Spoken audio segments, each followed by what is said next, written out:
my little fuckers. Oh, hold on. Perfect. Never fucking again, I promise. Yo, what's going on, everybody? It's your boy, motherfucking Scrimmage here. And today we're gonna be watching scariest Snapchats people have received. So, let's get right into this fucking shit. And yeah, I hope y'all motherfuckers enjoy this shit. But yeah, I'm kinda fucking sick right now.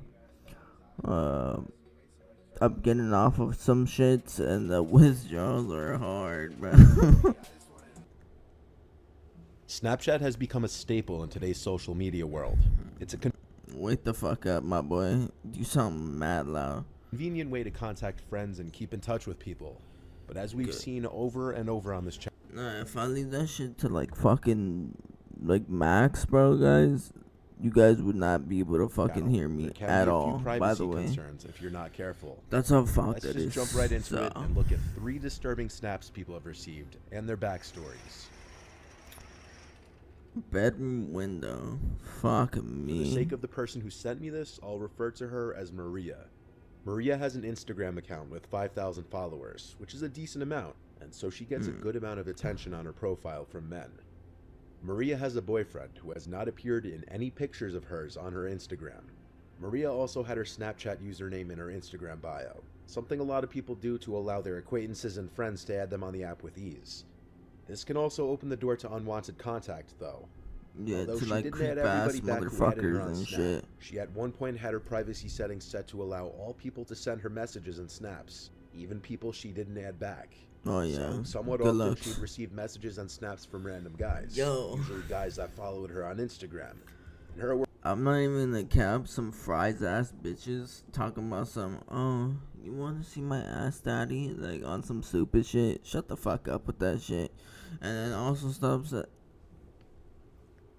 Alright, bro. I'm not even gonna say what else type of shit they sent me, bro. But they sent me some crazy shit talking about some. You want to see me get analized? Like, are we fucking for real right now, bro? often older and creepy looking. But according to her, even younger guys manage to look creepy by taking weird angled selfies in dark rooms. Usually the snaps were pretty harmless like this, but one day she received a snap that would lead to her getting the police involved. Maria lives with her family, but often stays at her boyfriend's first floor apartment. This location is not known to anybody except for her close friends who know of her boyfriend, making it all the more disturbing when she received this snap. It was a picture taken through the window to her boyfriend's bedroom. At the time the photo was taken, it's hard to see it in the dark, but Maria was in the bed napping, and her boyfriend was in the living room watching football. There was no caption to the Snapchat, making it appear to be some kind of subtle threat. Maria didn't open the snap until much later in the night while going through snaps she'd received from various people she didn't know. By this time, it was a couple hours after the snap had been sent. She panicked and screenshotted the snap and showed it to her boyfriend. From here, he replied to the account on her phone, asking who is this. Upon adding the person back, they saw the account had a pretty high snap score, which for those of you who may not know, a person's snap score represents how many times they have received or sent a snap. This account having a snap score in the 50,000 range meant it wasn't likely just a random spam account. The person replied, John, LOL. Maria's boyfriend replied back, we're calling the police, and John replied, "K, cool, let me know if you need help calling them." After this, the account blocked her, and the couple were left to wonder who this person was. A search through Maria's Instagram followers turned up multiple Johns, but with no last name on the account, it would simply be a guess as to who it could be. That same night, as the couple was sleeping, a crash from the living room woke them up. As Maria's boyfriend ran to check the source of the noise, he found it was the dining room window, which had been shattered, and on the floor was a house brick, presumed to have been taken from a house being renovated down the block. If the couple didn't have a case before, they definitely did now, and they called 911 to report the incident. Now that a police report had been made, police would subpoena Snapchat for information on this person's account in hopes to locate the person. The couple was assigned a detective to their case, who was supposed to help in identifying the mystery That's person. fucked. That's actually However, fucked. as the days turned into weeks, little to no information was given.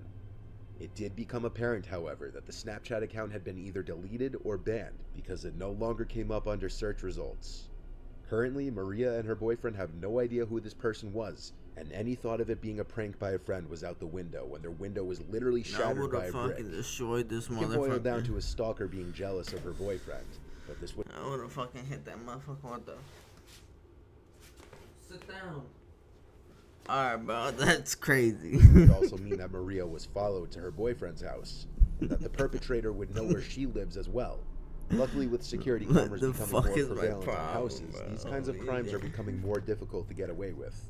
But in cases like this, where there's an absence of any cameras, unfortunately people may still be able to pull these kinds of crimes off. 3 months later, and Maria and her boyfriend haven't seen any new activity at either of their homes.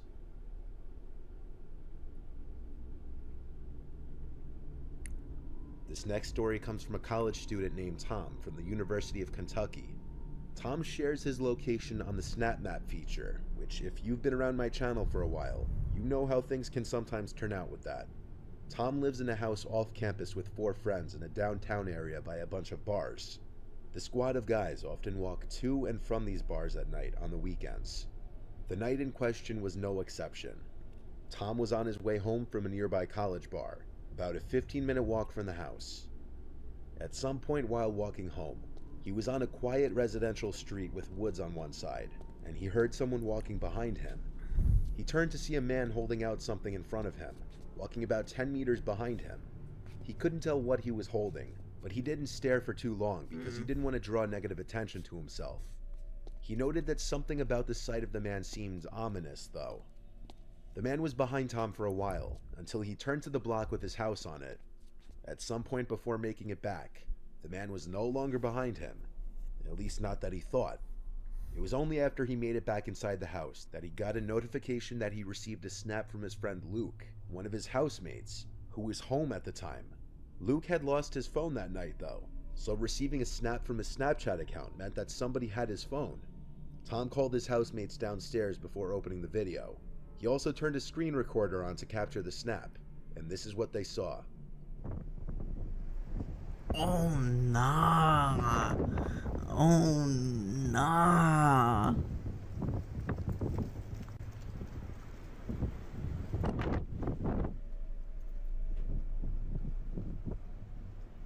Oh nah. The snap was a video of Tom walking down the street towards his house. It was the man he had seen walking behind him, and what he was holding out in front of him was apparently Luke's phone.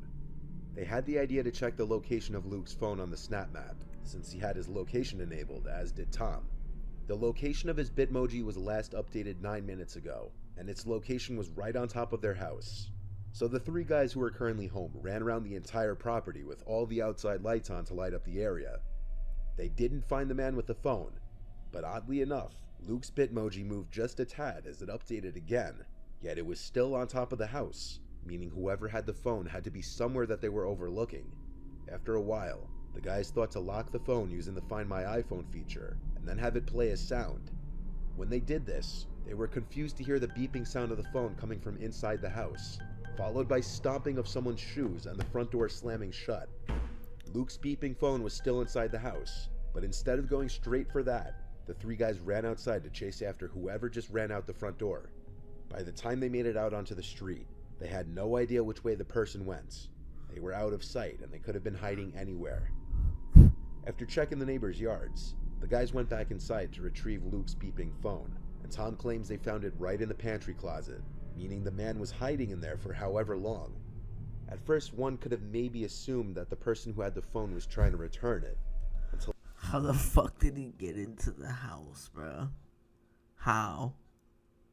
How was this motherfucker inside the house? Like, imagine, like, bro. Imagine how they felt when the fucking sound fucking played the din din din din din. That shit would have had my fucking heart down into my ass, my boy. My fucking shit would have been dropped down through my throat. I would have fucking felt death right there, my boy. Nah, fuck that. Where's the gun at, gang? Alright, never again, I promise. it was discovered that that person was literally hiding in their house. Assuming all the details in the story are true, if I had to guess, the man who had stolen Luke's phone knew who he was somehow and was following Tom through his SnapMap Bitmoji location all the way up to their house. There are some missing details though, like how the phone was stolen, what the method of entry to the house That's was, what I'm saying. and if Luke and the rest of the guys in the house had any sort of enemies or people out to get them.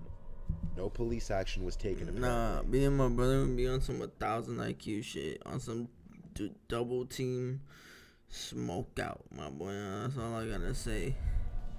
Like, if somebody walked into our house In like 2015, an Australian that, you're not going outside no more, bro. You're not gonna live. Redditor with username Skinna555 Like someone took that we 3 didn't know, Snapchat like videos if of it's like probably like a neighbor that we've known for like a minute, nah, we're chilling, you know. Like for example, my brother's friends, like his friends are pretty fucking cool. You know what I'm saying? We known them for like a fat ass minute, so yeah, we'd let them sometimes come through and like visit my brother and shit like that. I mean, like, kids, you know, they've been his friends since like we were fucking kids. So yeah, that's literally the only people we let inside our house. So basically, his parents' exotic bird. but if it's not them, I'm not standing up, bro. Fuck that. And put them on a Snapchat story. What followed next was downright disturbing. Skinna and his girlfriend recently moved into his childhood home with his parents while their own house was being built. Skinna's parents owned 3 Australian parrots, and one night while he was home alone, he uploaded 3 Snapchat stories showing off the birds, since many people always asked about the birds. Right, so the first one of my parents' little birds is this little guy. It is little Leo. He's a cockatiel. The second little bird of my parents is a rainbow lorikeet. His name is Oliver. And there he is. And here I am with my good little mate, Puffin. Did y'all see that motherfucker in the background talking muscle? Oh. Alright, bro. About 15 minutes after uploading the videos to his story, Skinna receives a text from one of his friends. And at the bottom of it, it says, "By the way, what was that in the window behind you in the last one?" Nah, bro. So after Say it right, motherfucker. Ha ha, you bearded beast. Those birds are mad. By the way, the fuck was that in the window behind you in the last one? Ha ha ha ha. Not what was that in the window seeing behind his you. text, Say it right, he went Mr. to Nightmare. rewatch the clips a couple of times and opened them on his computer to get a larger and clearer view of the videos. In the last snap, it almost appears as if someone is at the door, looking in with their hands cupped against it. But it's hard to say for sure because of how briefly the door is in the frame. But whatever it was not in the first snap when that same door was in full frame. Skinna was home alone at the time, and to add to the mystery, that door led to the backyard, which was only accessible through a single gate which had been locked. The theory that it might have been a reflection doesn't hold up, because the sliding glass door was half open, and all that stood between the figure and the inside of the room was the fly screen door, which would not have been able to cast any reflections. Whatever was at that door moved in the matter of seconds that passed between the first and third snap. When Skinna was a young child, around 10, he started to commonly experience sleep paralysis, which could get so intense that he'd find himself often not being able to breathe for short periods of time. And this led to a fear of sleeping for him. Well, fucking GG's, A couple of years buddy. went by, and his sleep paralysis tendencies would worsen. During his episodes, Nah, he bro. could not move. I used to have that shit all the time, bro. Like, nah, it was disgusting, bro. So, like, when I was, like, around, like, fucking 17, 18, bro, this shit would be bad to the point that I would see floating heads. And, like, I had to close my eyes, bro, because that shit scared the fuck out of me. So, like, I had to close my eyes and, like, just breathe. And like pretend that shit isn't real, cause that shit would scare the fuck out of me, and it would always happen around like fucking 3:33 in the morning. So, I don't know why the fuck it was at that time all the time, but I guess that's a sign that the devil was trying to fuck me up. So I fucked up the devil because my mom said to pray every night when that happens, and it kind of worked, you know. Yeah, it helped me out a bit. Something that meant him harm was in the room with him. Around the age of 14, he started to hear and see things like thuds and creaks. However, he always had one recurring vision: a faceless person looking in his bedroom window with their hands cupped up to the glass, similar to this image caught in his snap story. When he moved out at age 18, he never had another episode. So for a few days after these snaps, nothing happens.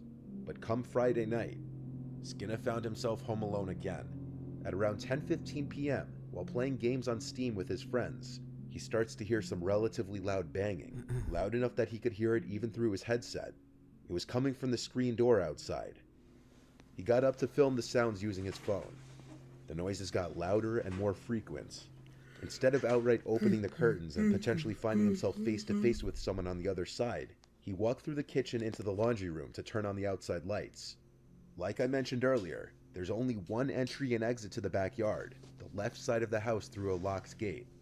So with the back lights now on, he went over to a window that looks out to that one exit of the backyard.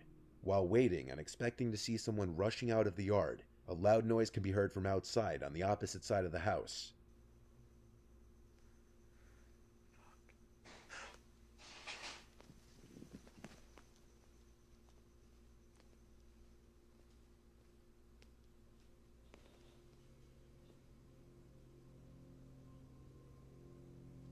He aims the camera at the window for a few moments, then turns on the kitchen lights, and seconds later stops recording.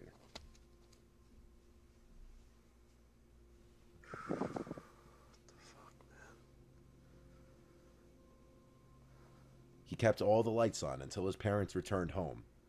He uploaded the videos to Reddit, and people started to help in examining the videos. After a few Redditors enhanced the videos, a big mass in the corner was revealed in the dining room. The figure begins to resemble a person. And to make it creepier, that figure is not there Queso, is that you, gang? at the end of the video. Skinner called the police, and the video freaked even them out. They believed that a two-man team tried to rob his parents while they were away. Theoretically, when one would-be robber broke in and realized Skinner was home, the second one tried to make noise to lure him inside. And when it didn't work, he snuck out and escaped. Skinner doesn't entirely trust this theory, mainly because all the doors and windows were locked from the inside when they came in. So how exactly would these guys have gotten in?